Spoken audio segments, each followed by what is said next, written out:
Welcome to the Longshore Insider Podcast from the American Equity Underwriters. At AEU, we are passionate about helping waterfront employers protect their workers and their businesses. Join us as we explore practical strategies for improving workplace safety, effective claims management, and much more. So let's dive in. Welcome to the Longshore Insider Podcast. Hello, and thank you for listening to the AEU Longshore Insider Podcast. In this series, our focus is safety. Specifically, we're speaking with health and safety experts about what they do to develop and maintain a culture of safety among their teams and throughout their organizations.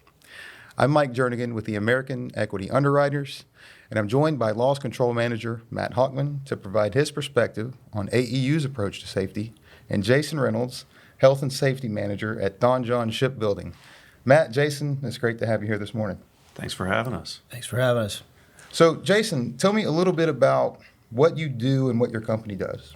So what I do, I'm the Health, Safety, and Environmental Manager at Donjon Shipbuilding and Repair, and we are located in Erie, Pennsylvania.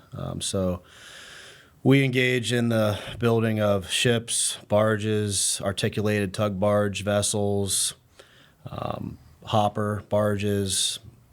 We even do heavy fab, even outside the maritime industry. We are a 44-acre facility with 250,000 square foot of inside production space. Our winter repair season is really our bread and butter. That's when we work on a lot of Lakers freight vessels on the Great Lakes. When the locks close and they have to lay up for the winter, they get a lot of winter repair, inspection done, things like that. Awesome. Y'all cover a lot of bases there. So it's I'm sure everything stays pretty interesting most of the time. It does, indeed. It does. So I know you guys are involved in a program, OSHA SHARP. Can you tell me a little bit about that? Yeah, absolutely. So to start, SHARP stands for Safety, Health, and Achievement Recognition Program. So it is actually a program that allows OSHA to recognize employers that they think are a example in the industry, health and safety-wise. What are some key benefits that organizations can gain from working and going through the OSHA SHARP program? Yeah, so some of the benefits, one of the things it does, it takes you off of OSHA enforcement's list for programmed inspections, which are, for people that don't know, the inspections where they're random. OSHA will pop up, say, hey, we haven't been here in a while, show us around kind of thing. That does take you off that list. You will not undergo any of those, which is, to me, a huge benefit because the idea is you're already working with OSHA directly through your compliance assistance office, but then enforcement will not do those programmed inspections. Another one is I think it's a huge morale booster, for your employees. I think that it's something they can be proud of. It's something obtainable for once with safety they can hold on to and be proud to achieve. Some of the other indirect benefits, I know our customers like to see it. I know a lot of us, we actually include the OSHA SHARP designation in our email signatures. I think it goes across well, that you're possibly going to work with somebody that has a top-level safety program. Absolutely, and it visibly shows your commitment to safety. That's which right. A commitment to safety is something that's never underestimated by any customer. So no, especially now. Yeah, no, it's a valuable piece. So what are some of the eligibility criteria for organizations if they're considering going through the OSHA SHARP program? Sure. So to start, SHARP is designed for your small to medium-sized employers, which I believe caps out at 200 employees, so anything between 10 and 200. You do have to maintain your total recordable injury rate below the industry average for start. And then you do have to open yourself up to a full health and safety visit. It is quite the event. And they do break it up into two separate visits. They will send somebody from the health side and somebody from the safety side. And you do have to, anything they find, you do have to correct. Not unlike, the AEU loss control visits. So it is very synergistic with what AEU does with the loss control visits. And actually, I found it very valuable to already have been doing those. So we were well primed to get into SHARP. I was actually invited to get into SHARP. That's amazing. That's something that you wouldn't think would happen, but it also shows that a partnership in the right direction is something that we can achieve and go through. So once an organization achieves the SHARP status, how is it recognized by OSHA, and what ongoing responsibilities does the organization have to maintain? Yeah, so once you are in the SHARP program, you do have to work the goals that you set as part of achieving that recognition, and you work those over the 3-year period that you're in SHARP. You do have to maintain your total recordable injury rate below industry average. So basically, you have to do all the things that you had to do to get into SHARP to maintain that. So what would be an example of some of the goals that you may have? So one of the goals that, for example, that we had set for this past year was to actually a simple one was to get some AEDs, get some training, get those operational. We did have some in the way past, and we just kind of let that program lapse, but we're going to bring that back. So I'm sure some of the goals are simple, and some are more thorough and take a lot of time to achieve, which is great. I mean, you want them to be thorough, but at the same time, some goals may be just as simple as putting some pieces of equipment that can help somebody. Right, that's right. Yeah, that's exactly it. You mentioned earlier about it's something that the employees really can take pride in. Can you talk a little bit about what it takes to get the buy-in from those employees? Yeah, so I think it's really important. That's a great question. I think it's really important to impress upon the employees that they earned it, right? I think health and safety individuals like myself, we steer the bus a little bit, so to speak, but, it's all the employees. What I tell them, it's your program, so you take pride in that and make it what you want it to be. I think it has to do with that servitude leadership mentality. I think, really making sure you get the guys to buy into it. And it's something obtainable that they can achieve. They can understand it. They know what it does and what it doesn't do, versus just saying, hey, you did a great job. We don't have any injuries. So then they have a piece of pride that they can kind of carry with them day to day. And it probably keeps it at the forefront of their mind as well. It does. And OSHA sends you, a flag as well. So we hang that in our lobby, our SHARP flag. I was going to ask another question. I know that it's a big deal to the employees and the workers there, the boots on the ground. Can you talk a little bit about the leadership and their buy-in? Yeah, so they were involved every step of the way. I think that's important too. Again, like you said, I think it's hard for the guys, the hourly employees at the floor level, to believe that you're serious about safety if they don't see your top level managers showing that. I think they just think, okay, yeah, we're kind of doing the dance, but are we really serious about this? And I think, our general manager, even our owner, right on down through our general manager, all our production staff is very, they show a lot of pride in the program, and I think that shows through. They support the program in any way, whether it's, a cost or whether it's time to have a safety meeting. For instance, we also have a state-certified safety committee as well, and they allow us time to meet every month. To me, as a safety professional as well, it's so good to see that commitment from the top down. I think sometimes we focus on just getting the job done, getting it done safely, but we don't understand what it takes, and creating that culture from the CEO all the way down to the laborer who's maybe cleaning up the shop for the day. If they see that commitment from the top down, it goes with everybody. Yeah, it's so true. So we talk about the program and the employees and leadership.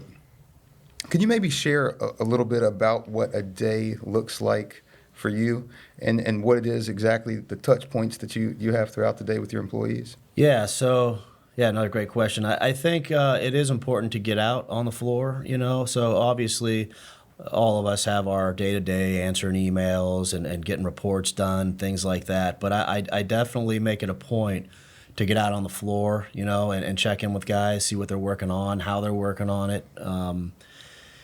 I think to put it into some kind of a term, what I call is basically it deals in servitude leadership, and I think I position myself as what I call a resource rather than a police force.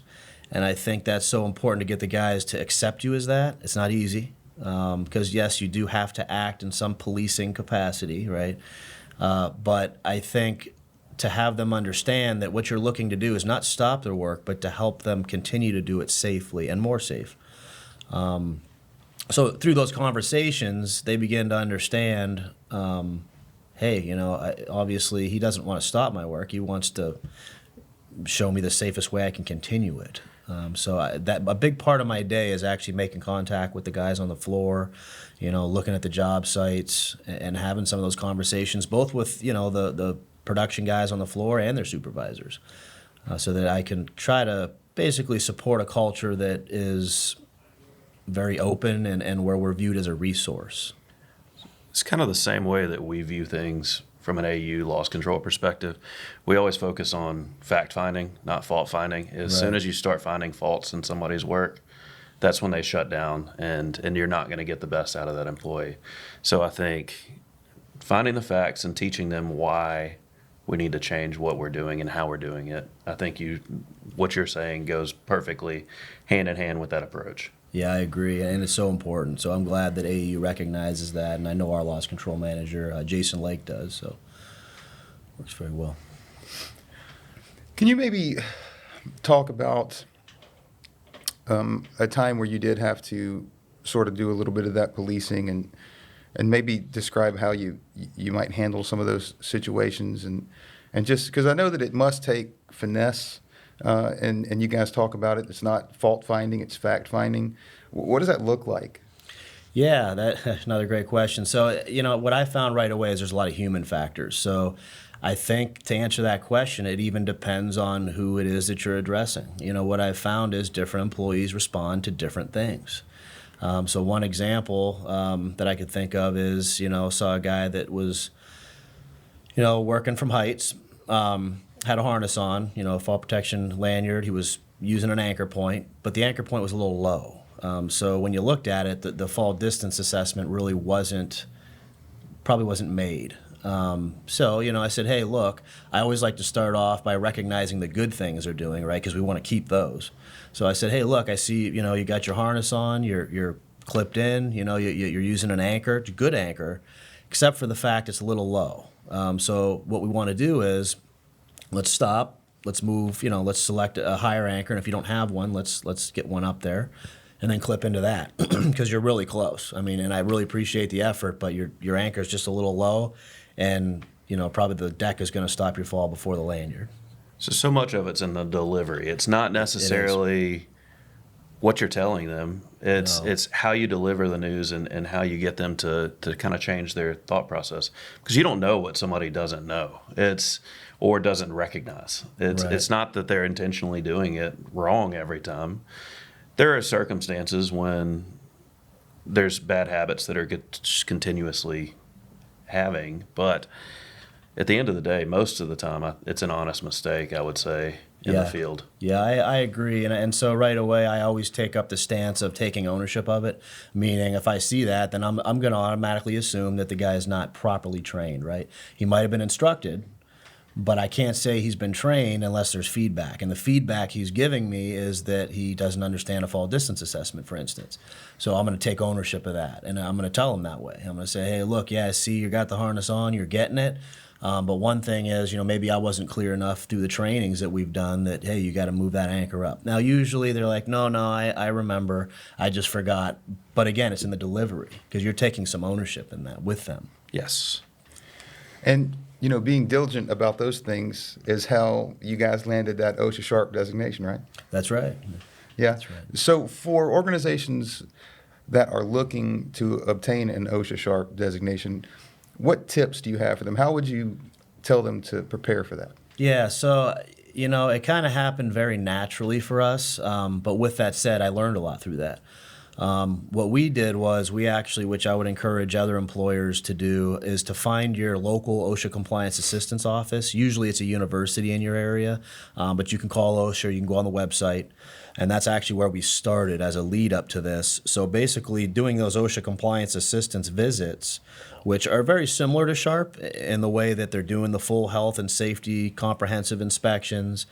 They're identifying with, hazards, and you do have to fix them. But as long as you fix them, they don't turn that over to OSHA enforcement.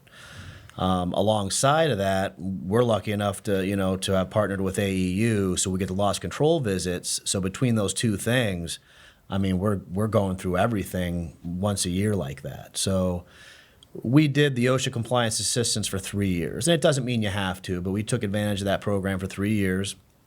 And then our OSHA Compliance Assistance Office, which in Pennsylvania is the Indiana University of Pennsylvania, they actually said, hey, have you ever heard of the SHARP program? And I said, no, what's that?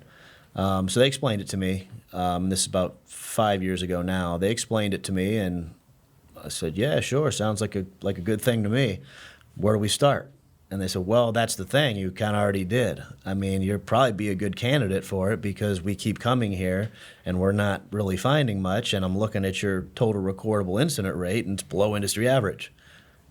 Okay, well, sign us up. And then from there, obviously there was more that had to be done, a lot of little, paperwork, things like that. Had to touch base with our management team, make sure that was something they were interested in, which of course they were. They bought right into it. But that's definitely where we started. And I would say, I don't even know that that's necessary with AEU because I find a high value just with the loss control visits. So I think a lot of employers that do have AEU for their loss control manager probably are already being well primed to apply for SHARP. So it goes hand in hand. It goes hand in hand. It's very synergistic. There's no doubt. That's awesome. So, yeah, that's what I was going to say. We're talking about it, and throughout this conversation, the one thing that the connection between you and your employees, the connection between the University of Pennsylvania, AEU, Donjon, all these things are people working together to really push these goals forward and to keep people safe.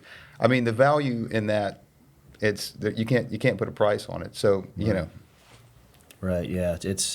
Yeah, well said. It's a very cool thing to have that many people on that many levels all working the same goal like that. Yeah. And it's going to save you money over the long run and lots of different aspects. Absolutely. You're not having to find new employees because employees are getting hurt. You're not having to pay absorbent amounts of insurance cost. It all adds up to the same goal of saving money, keeping people safe at the end of the day, and making sure that they go home better than they came in. Yeah, absolutely. So, go ahead, Matt. So if you were going to give one piece of safety advice to your younger self, what would that be? So 2 things stick out for me, actually. What I learned, it took a little while, but to make sure you're balancing your time, with your employees, not necessarily giving so much time to the employees that aren't doing the right thing, because what's happening is I found myself right away, you start to alienate the employees that are, right? And so what happens is you start to have this erosion effect. You keep working with these people that may or may not eventually become what I call actively engaged. Meanwhile, you had employees that are actively engaged, and you're not supporting that. So they begin to step down into engaged, or what I call disengaged. And so you kind of find yourself spinning wheels. So I think one of the things I would tell my younger self is hey, look, make sure you're giving just as much time, if not more, to the employees that are doing the right thing. Because what I found was that's a bit of a force multiplier. Because once you have those guys that are doing the right thing and you can get them to keep doing the right thing, that rubs off on their fellow employees. So they're they give you some help. That's an incredible piece of safety advice, and something I wish I would have known a lot longer as well. I wish it didn't take me as long. But that's the thing is safety is always an educational experience. You're going to be learning every time you're stepping up to the plate, and it's day to day it changes. So we just have to continuously keep our eye on the ball and focus on the right things. Yeah. Yeah, every job has a unique set of safety challenges that requires a unique set of safety skills, right? That's right. Absolutely. Yeah, you got as many tools as you can get in your toolbox, the better, you know. Absolutely. Well, Jason, Matt, it's been a pleasure to speak with you guys about safety and learn about how you guys push that ball forward every day. So I thank you for joining us for the Longshore Insider Podcast. Yeah, thanks for having me. I really appreciate it. Thank you, Mike.